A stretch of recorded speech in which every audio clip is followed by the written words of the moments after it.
Pour cette première séance du Conseil des ministres du deuxième gouvernement de Mouloua, 2 points sont inscrits à l'ordre du jour. Premièrement, la lecture du décret de nomination lu par le ministre chargé du secrétariat général du gouvernement Ernest Mada, suivi de la présentation des membres du gouvernement, y compris le discours du président de la République.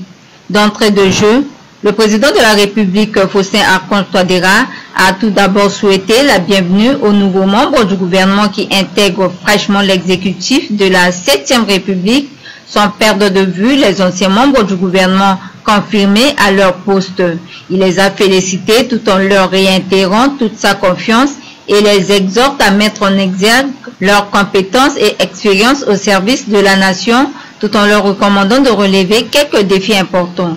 Rappelons que pour ce nouveau gouvernement qui comporte 34 ministres, parmi lesquels on note 10 nouveaux entrants, un ministre d'État augmentant leur nombre à 3, dont 6 femmes. J'ai l'immense plaisir de vous souhaiter à nouveau la bienvenue à ce premier Conseil des ministres de l'année 2024. Ce premier Conseil des ministres de l'année nouvelle installe une nouvelle équipe gouvernementale avec 10 nouveaux membres du gouvernement, dont un ministre d'État issu de l'opposition démocratique à la suite d'un réaménagement technique du gouvernement. Au moment où nous entrons pleinement dans la 7e République, avec un esprit nouveau et une intelligence renouvelée, et en raison de la présence de 10 nouveaux membres dans l'équipe gouvernementale et de la persistance de certains manquements constatés, je me permets de rappeler quelques-uns de vos devoirs et obligations qui constituent une sorte de déontologie du gouvernement. D'abord, la solidarité gouvernementale. Vous êtes tenu de défendre les décisions adoptées en Conseil des ministres, quelle que soit votre opinion, favorable ou dissidente. J'insiste sur le traitement en interministérialité de tous les dossiers transversaux afin d'en faciliter l'exécution, car tout dossier est un dossier de la République et non d'un ministère. Je veux ensuite vous rappeler la discrétion.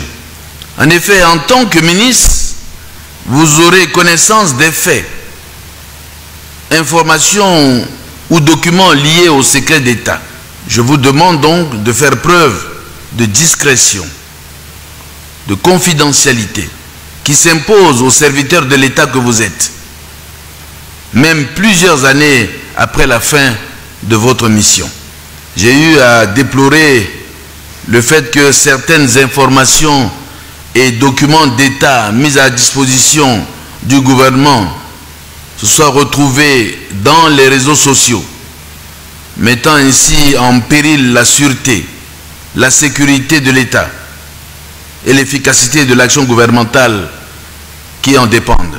Il y a aussi le devoir de réserve qui implique qu'en tant que membre du gouvernement, vous deviez veiller, lorsque vous vous exprimez en dehors du cadre gouvernemental, à ne pas adopter des prises de position de nature à donner au public une image négative ou dégradée du gouvernement. Aussi, ministre de la République, vous devez observer l'obligation d'intégrité qui induit un devoir de probité et de loyauté envers la nation. Je rappelle que seules ces qualités vous rendront dignes d'exercer votre mission, légitimeront votre autorité et assureront la confiance que nos concitoyens sont en droit d'attendre du gouvernement. Vous deviez faire preuve de probité morale à la tête de vos départements respectifs. Cela implique que vous devez veiller à ce que les moyens de l'État mis à votre disposition soient employés selon leur destination institutionnelle, en évitant gaspillage, utilisation exclusive ou appropriation abusive des biens de l'État. En toutes circonstances, vous deviez imposer une gestion rationnelle, rigoureuse et transparente de la chose publique et servir vous-même de modèle pour vos collaborateurs. Je vous mets en garde contre les détournements de deniers publics, la corruption, l'enrichissement illicite et la prise d'intérêt dans les contrats que vous aurez à signer au nom de l'État. Je rappelle que dorénavant, plus aucun denier de l'État ne doit servir aux intérêts égoïstes des agents publics ou privés. Dans cette veine, je m'adresse particulièrement aux nouveaux membres du gouvernement. Vous serez appelés par le Conseil constitutionnel à faire la déclaration de votre patrimoine, gage de la transparence de la vie publique. Je vous invite à agir dans ce sens, de même que je vous invite à une meilleure collaboration avec l'Assemblée nationale dans le cadre de l'exercice de sa mission de contrôle de l'action gouvernementale. Enfin, et sans être exhaustif, je vous demande d'observer l'obligation de moralité et de dignité qui concerne davantage les comportements du ministre dans sa vie privée, qui doit éviter tout ce qui serait de nature à compromettre la dignité du gouvernement.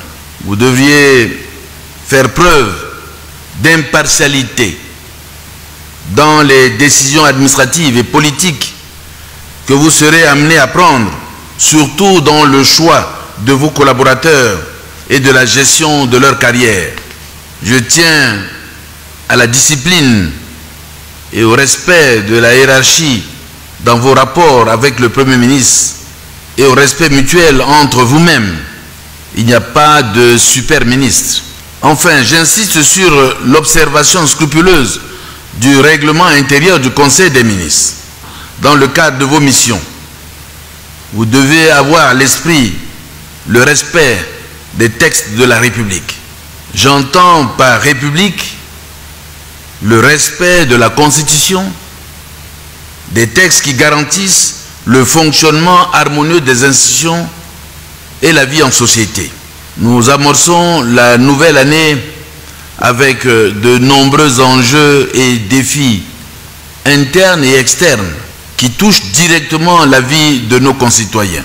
Le premier défi important est relatif à l'amélioration de la gouvernance de notre pays.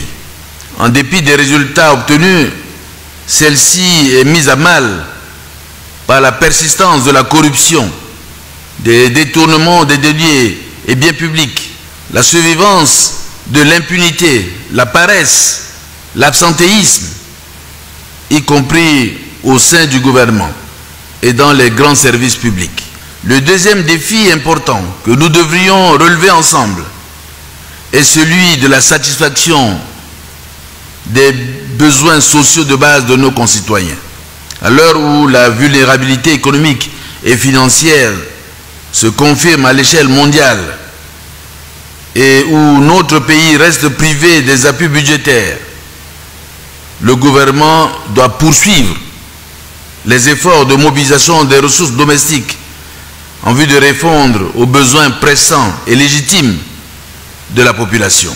Vous devez continuer à encourager la confiance des investisseurs, la souveraineté alimentaire et nutritionnelle, la réduction de la pauvreté, les infrastructures routières, l'autonomisation des femmes et des jeunes et même le changement climatique. L'un des défis importants est et demeure la sécurisation de l'ensemble du territoire national.